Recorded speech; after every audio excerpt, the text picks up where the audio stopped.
Paseos por la historia, con Jorge Iglesias.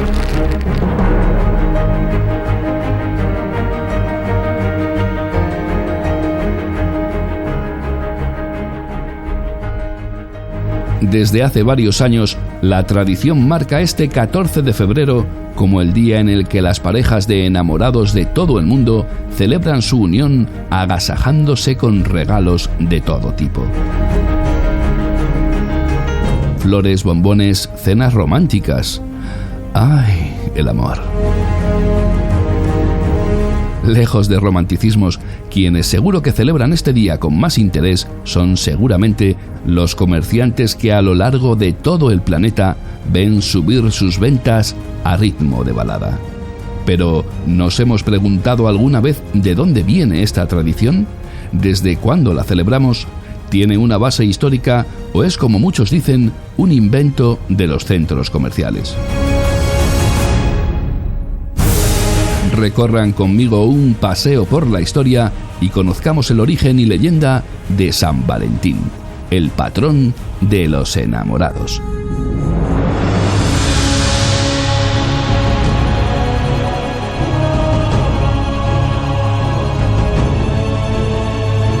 Retrocedemos en el tiempo hasta la Italia del siglo III después de Cristo. El Imperio Romano se encuentra sumergido en un periodo de batallas y luchas de poder entre godos, galos y romanos que pasará a la historia como la crisis del siglo III o crisis imperial. En el año 268 de nuestra era, un soldado curtido en 1000 batallas es nombrado emperador. Será conocido como Claudio II el Gótico. En este contexto, y siempre según la leyenda, conocemos la figura de un clérigo, un sacerdote cristiano que intenta por todos los medios a su alcance que los romanos abracen el cristianismo y sigan sus enseñanzas. Una de las tareas más importantes para Valentín, que así se llama nuestro protagonista, es la de unir a las parejas de enamorados que acuden hasta él para sellar su amor. Y así lo hace, aunque últimamente este tipo de celebraciones se están volviendo cada vez más peligrosas.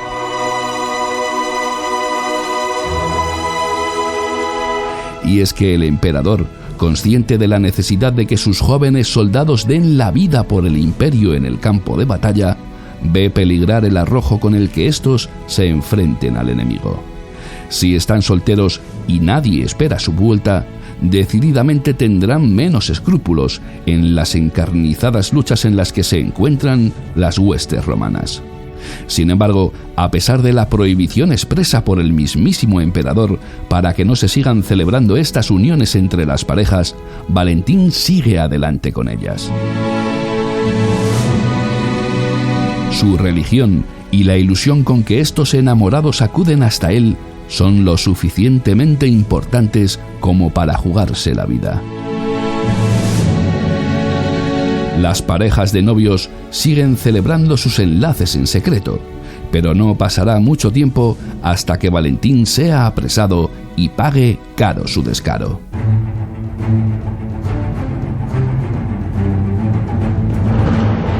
Para darnos más información, desde nuestra emisora en Granada, contamos con la colaboración de Alfonso Mañas.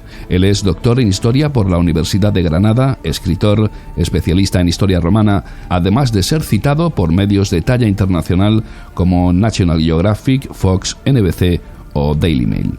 Alfonso, muy buenas noches. Buenas noches. Muy buenas noches. Aunque realmente nos movemos más en algo así como una leyenda, más que en datos realmente históricos, ¿cuál es el origen de todo esto? ¿Quién suponemos que era este hombre, Valentín?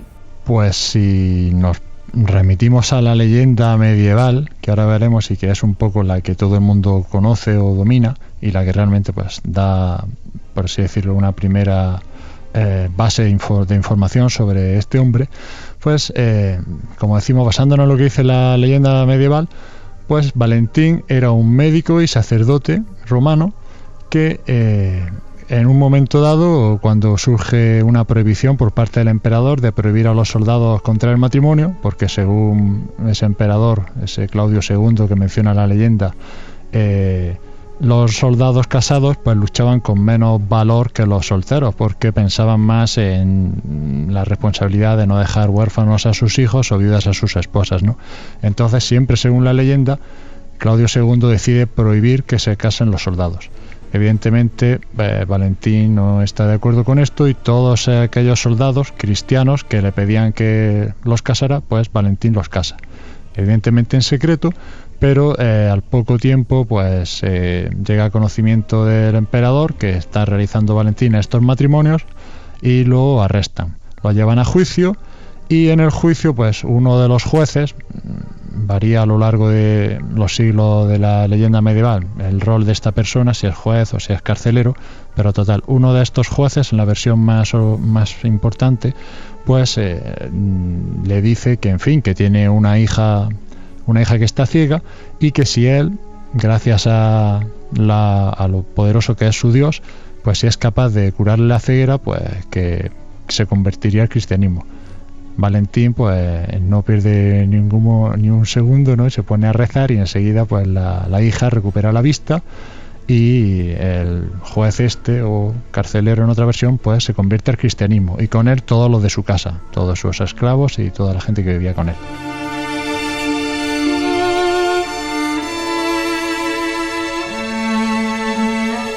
En este momento, el juez, agradecido por la sanación de su hija, intenta interceder por Valentín.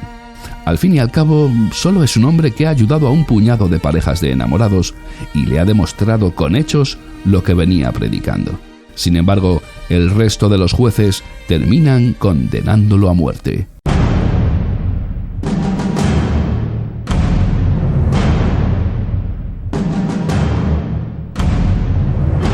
Esa misma noche, horas antes de ser decapitado, escribe una carta dirigida a la hija del juez, despidiéndose de ella y firmándola como de tu Valentín.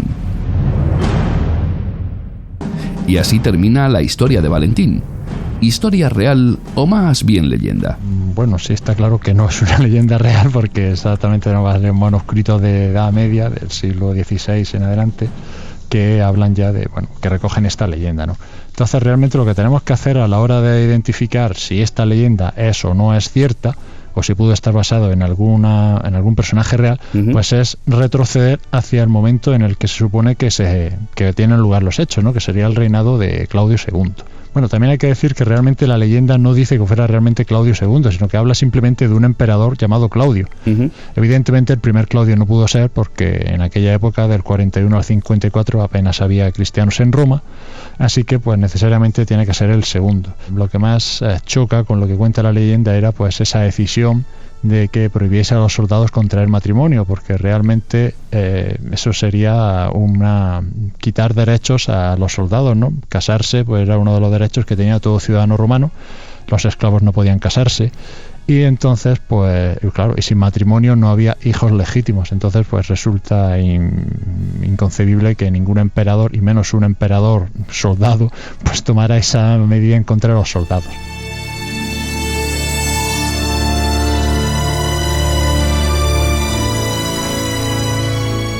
Llegamos al siglo V. Valentín, o mejor dicho, Valentinus, es incorporado por la Iglesia Católica, y aunque las crónicas y documentos sobre su existencia son muy difusas, termina siendo aceptado como real e incorporado al martirologio de Jerónimo. Es precisamente aquí, en este catálogo de mártires y santos, en donde el día elegido para su celebración sea el 14 de febrero. Como sabemos, la Iglesia en el pasado lo que hacía era sustituir celebraciones paganas por fiestas cristianas, ¿no? Intentando cristianizar todas esas festividades. Todos los expertos e investigadores que ya en siglos pasados estudiaron esta cuestión, pues se dieron lógicamente cuenta de que el 14 de febrero no era una fecha aleatoria en Roma, sino que caía dentro de las Lupercalias. La Lupercalia era un festival muy importante en Roma, que se iniciaba el 13 de febrero y que tenía su día grande el 15 de febrero. Ese día los sacerdotes del dios Lupercus, que era en honor de quien se celebraba esa fiesta, cogían unas tiras de cuero y salían desnudos por las calles de Roma, azotando a los viandantes, a todo aquel que se les cruzaba por el camino. que hay que decir que los viandantes se prestaban gustosos a ser azotados porque esos azotes se consideraban que eran purificadores, purificaban a la gente. Y especialmente las mujeres casadas y en edad fértil eran las que más querían que las azotasen, pues se creía que los azotes hacían que las que estaban embarazadas tuviesen un parto más fácil y las que eran estériles se volviesen fértiles. Entonces esta relación realmente muy indirecta entre fertilidad o sí, realmente pues quedarse embarazada es la que vieron esos investigadores de siglos pasados, decimos del siglo XVIII, el siglo XIX, que podía estar relacionada con realmente como con lo que tiene hoy que ver con el día de San Valentín, que es buscar pareja. Con el paso del tiempo, la figura de San Valentín va afianzándose en su relación con la celebración del amor. En el siglo XIV, el concepto del amor romántico requiere una forma de expresar los sentimientos mediante el cortejo, una forma de acercamiento que los poetas de la época vienen observando en los pájaros y que incorporan a sus poemas para hacerlos más bellos.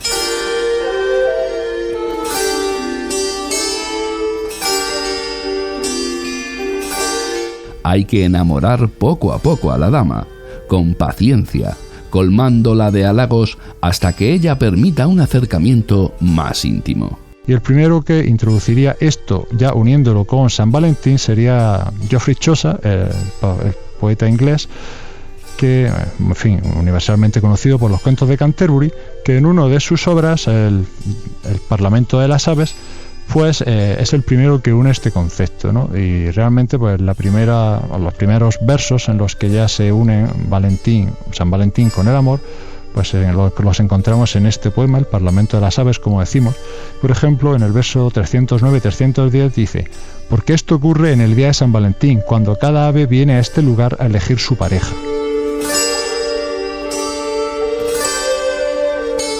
En Francia y sobre todo en Inglaterra, la costumbre de celebrar San Valentín regalando tarjetas en las que demostrar el amor a la pareja va convirtiéndose en habitual.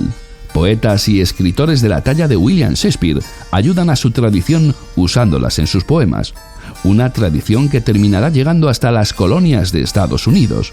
¿Quién mejor que ellos para convertir esta tradición en un gran negocio?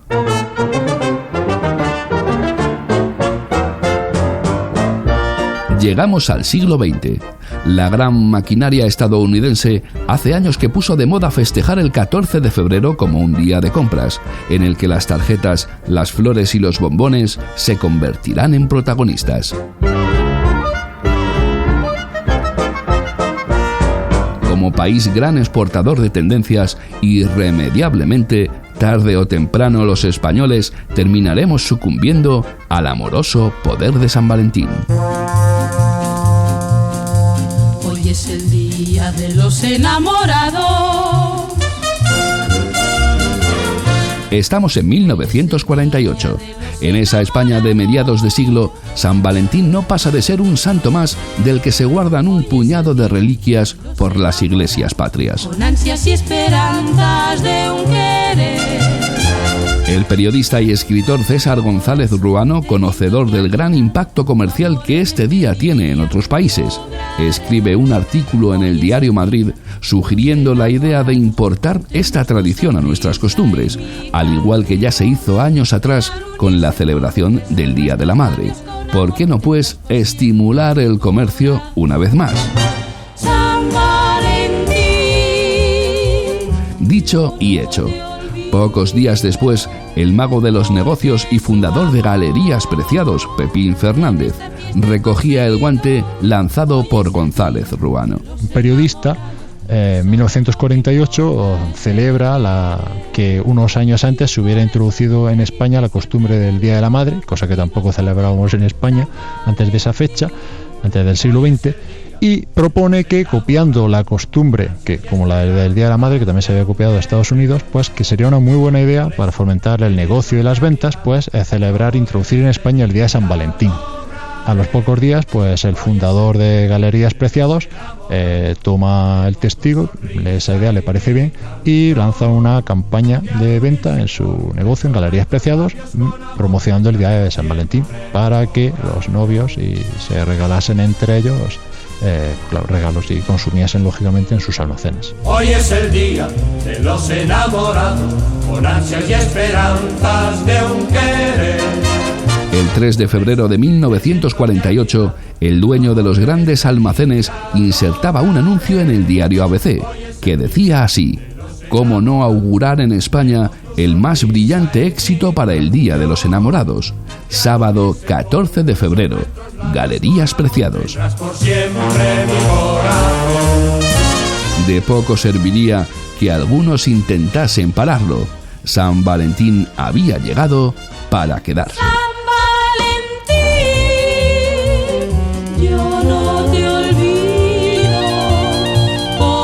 Alfonso Mañas, doctor en Historia, escritor y buen amigo de este programa. Gracias por pasar este ratito en vela con nosotros. Muchas gracias a ti, Jorge. Juan Carlos Fernández y Jesús Carreras, nuestros técnicos en Granada y Madrid, gracias por vuestro trabajo. Y a ustedes, desearles que hayan tenido un gran día de los enamorados. ¡Feliz noche! Hoy es el día de los enamorados. Y felices tú y yo viviremos siempre así, porque sabemos que nos protege esa mano.